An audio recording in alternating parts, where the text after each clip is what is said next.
Ça, c'est un projet qui, moi, me tient énormément à cœur, qui a été fait à Sarcelles il y a maintenant 2 ans. Après longue visite avec les élus, donc c'est intéressant quel est le point d'entrée. On a généralement trois possibilités. Soit c'est l'élu à la culture, soit c'est l'élu à l'urbanisme, soit c'est l'élu aux égalités ou inégalités. Et là, c'était en effet cet élu-là qui est extrêmement intéressante. Et elle avait passé une journée à se balader avec nous à travers les rues. Et puis on avait abouti à cet immeuble d'où étaient sortis trois très belles africaines habillées comme elles savent s'habiller le dimanche avec plein de couleurs, etc. Et ça faisait un tel contraste entre cette architecture blanche, grise, etc. qu'on avait décidé, bon, il faut vraiment qu'on travaille sur les tissus.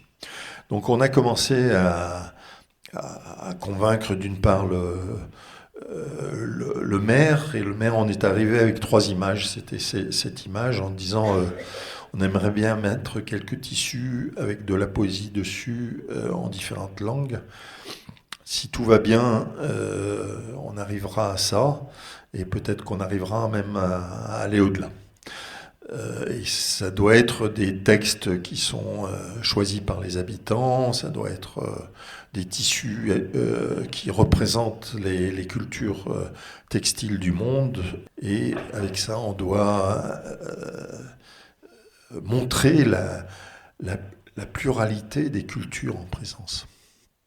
Donc on a commencé avec des associations, à, à écrire, qu'est-ce qu'on écrit sur son balcon, est-ce qu'il y a des poésies qui... C'est un peu équivalent avec cette question de proverbe. Où est-ce qu'on vient positionner un proverbe?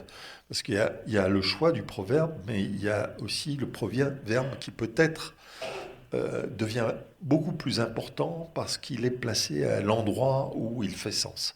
Et ça, c'est quelque chose qui me paraît important. Et on a eu beaucoup de discussions sur qu'est-ce que ça veut dire que venir mettre un poème sur des tissus qui viennent du monde entier, et quelle phrase faut-il l'écrire, et comment on le fait.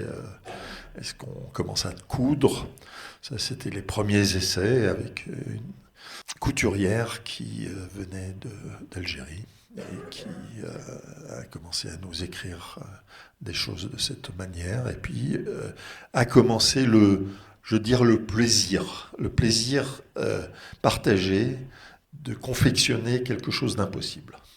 Et ça, je trouve que c'est une chose extrêmement importante. C'est-à-dire on est trop sage.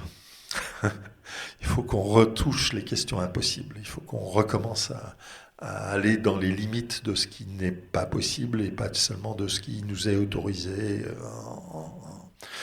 Donc, il y a eu divers travaux, je les ai montrés avant dans des associations. Là, j'ai pris qu'une image, mais il y a eu beaucoup de travaux pendant 3 4 mois dans les associations. Et puis après, on a décidé de s'installer en bas de l'immeuble et d'ouvrir un atelier de couture en bas de l'immeuble sur la base déjà d'un certain nombre d'expériences qui avaient été faites, et ça fonctionnait extrêmement bien. Et voilà, toutes les cultures étaient en présence et tout le monde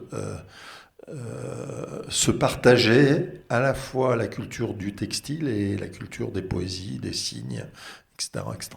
Et bien entendu exprimait son savoir, parce que ça, on ne comprend pas, et il faut donc des explications, il faut donc que quelqu'un nous explique la chose. Et c'est dans cet immeuble où se voisinent je dirais une bonne cinquantaine de cultures, c'est aussi revendiquer le fait que la beauté du monde naît des différences partagées. Et voilà. Alors après ça, la deuxième opération, ça a consisté à aller dans les appartements, et c'était donc avoir l'autorisation de traverser l'appartement et de venir placer sur les balcons le drap, l'élément.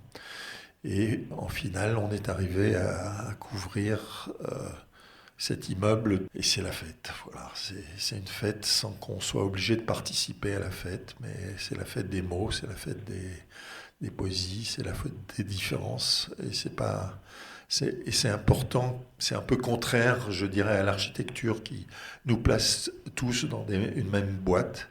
Là, tous peuvent montrer qu'ils sont différents.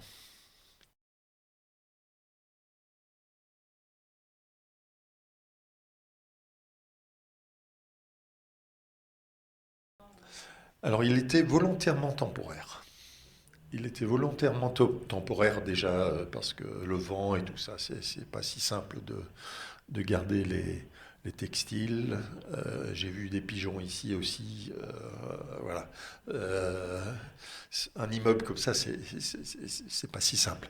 Mais on a conservé les tissus. Les tissus ont circulé. Ils sont de temps en temps remis dans des actions, dans des événements, etc., etc. Donc ils font partie, je dirais, du décor culturel de la ville.